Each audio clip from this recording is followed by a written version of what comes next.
नमस्कार, जय माता दी। मौन अमावस्या स्नान और मौन का पर्व नहीं है, बल्कि इसके पीछे एक अत्यंत पवित्र एवं शास्त्रीय कथा छिपी हुई है। चलिए जानते हैं कि कौन सी कथा है। और आज मैं आपको मौनी अमावस्या की पूर्ण कथा शास्त्रों के अनुसार सुनाने वाली हूँ। कृपया अंत तक वीडियो जरूर देखिएगा और सुनिएगा, क्योंकि यह कथा मन, वाणी और कर्म तीनों को ही शुद्ध करती है। पुराणों में वर्णन है कि प्राचीन काल में एक अत्यंत निर्धन ब्राह्मण दंपति रहते थे। वे सत्यनिष्ठ, धर्मपरायण और भगवान विष्णु के भक्त थे, लेकिन जीवन में अत्यधिक कष्ट था। अन्न की कमी, वस्त्रों का अभाव और समाज में उपेक्षा, यही उनका जीवन था। एक बार माघ मास की अमावस्या आई। ब्राह्मण पत्नी ने अपने पति से कहा, आज माघ का अमावस्या है। शास्त्र में कहा गया है कि इस दिन माघ स्नान, मौन और दान करने से बड़ा पुण्य प्राप्त होता है। उन्होंने नदी में स्नान किया, मौन का पालन किया और जो थोड़ा सा भी अन्न मिला उन्होंने उसको दान किया। उनकी निस्वार्थ सेवा, श्रद्धा को देख करके भगवान विष्णु बहुत ही प्रसन्न हुए। रात्रि में भगवान स्वप्न में प्रकट हुए और कहा, तुमने मौनी अमावस्या का विधि पूर्वक पालन किया है। तुम्हारे दरिद्रता कष्ट अब समाप्त हो रहे हैं। तुमने मौनी अमावस्या का विधि पूर्वक पालन किया है। तुम्हारे दरिद्रता के कष्ट अब समाप्त हो जाएंगे। कुछ ही समय में उनके जीवन में सुख, शांति और समृद्धि आ गई। इस कथा से हमें क्या शिक्षा मिलती है? मौनी अमावस्या पर श्रद्धा सबसे बड़ी है। कोई भी व्रत, त्योहार, जो भी आप दान करते हो, श्रद्धा का होना बहुत ही अनिवार्य है। अगर आप सब कुछ करते हो और आप में श्रद्धा नहीं है तो यह सब निष्फल है, कोई मतलब नहीं है। इसलिए कम भी करो, आप 1 रुपए भी दान करो, लेकिन श्रद्धा से, विश्वास से, श्रद्धा से करो तो वह फलित है। आप लाखों करोड़ों दान कर दो, लेकिन अगर मन में भाव और श्रद्धा नहीं है तो फिर कोई फायदा नहीं है। मौन केवल वाणी का ही नहीं, मन का भी होना चाहिए।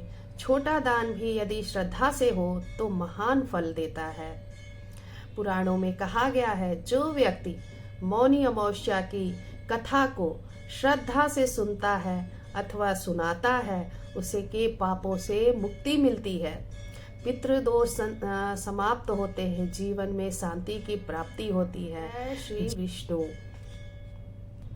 भक्तों, शास्त्रों में कहा गया है कि मनुष्य के जीवन में जो कष्ट आते हैं वे बिना कारण नहीं होते हैं।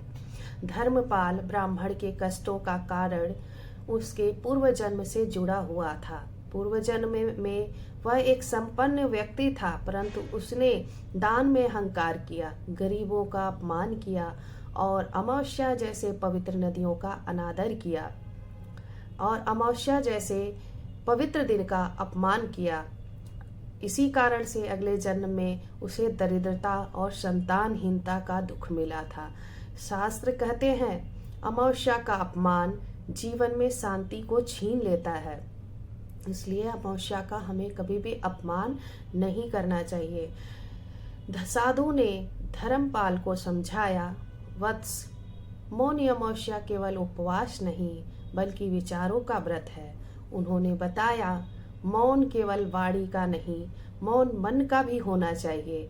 किसी के लिए बुरा न सोचे, किसी से ईर्ष्या न रखे।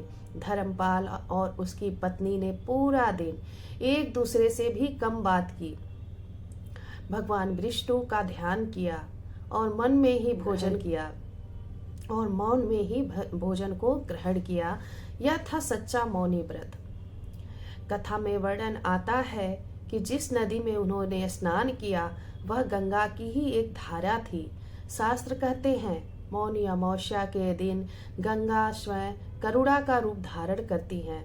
उस दिन किया गया स्नान पापों को धो देता है मन को हल्का करता है और आत्मा को शांति देता है। धर्मपाल ने स्नान करते समय मन में यह भावना रखी, हे माँ गंगे, मेरे दोषों को क्षमा करना। स्नान के बाद उन्होंने जो थोड़ा सा अन्न था उसे भी दान कर दिया। उनकी पत्नी ने कहा, आज हम भूखे रहेंगे पर किसी भूखे को भूखा नहीं रहने देंगे। शास्त्र कहते हैं मौन के साथ किया गया दान 1000 गुना फल देता है। यही कारण था कि उनका दान साधारण ना होकर के महादान बन गया। तो कुछ ही दिनों में घर में अन्न आने लगा, रोग शांत होने लगे, समाज में सम्मान मिलने लगा और समय आने पर उन्हें संतान का सुख भी प्राप्त हुआ। धर्मपाल ने तब कहा, यह सब मौनी अमावस्या के पुण्य का फल है। पुराणों में स्पर्श कहा गया है, मौनम दानम च स्नानम च अमावस्याम विशेषतः नरस्य दुख हरन्ति मोक्ष मार्ग प्रदर्शयन्ति। अर्थात मौनी अमावस्या पर मौन, स्नान और दान मनुष्यों के दुख को मुक्त कर मोक्ष का मार्ग दिखाता है। तो भक्तों, आज आपने श्रद्धा और ध्यान के साथ मौनी अमावस्या की यह पावन कथा सुनी। यह कथा हमें यही सिखाती है कि मौनी अमावस्या केवल एक तिथि ही नहीं बल्कि आत्मा की शुद्धि का अवसर है। जब मनुष्य मौन रखकर पवित्र स्नान करके और निस्वार्थ भाव से दान करता है तो उसके जीवन के बड़े बड़े दोष भी नष्ट हो जाते हैं। इस दिन किया गया हर शुभ कर्म अनेक गुना फल देता है।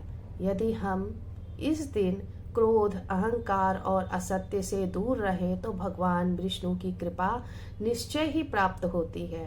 भक्तों, जो व्यक्ति मौनी अमावस्या की कथा को श्रद्धा से सुनता अथवा सुनाता है उसके जीवन में शांति, संतोष और पुण्य अवश्य आता है।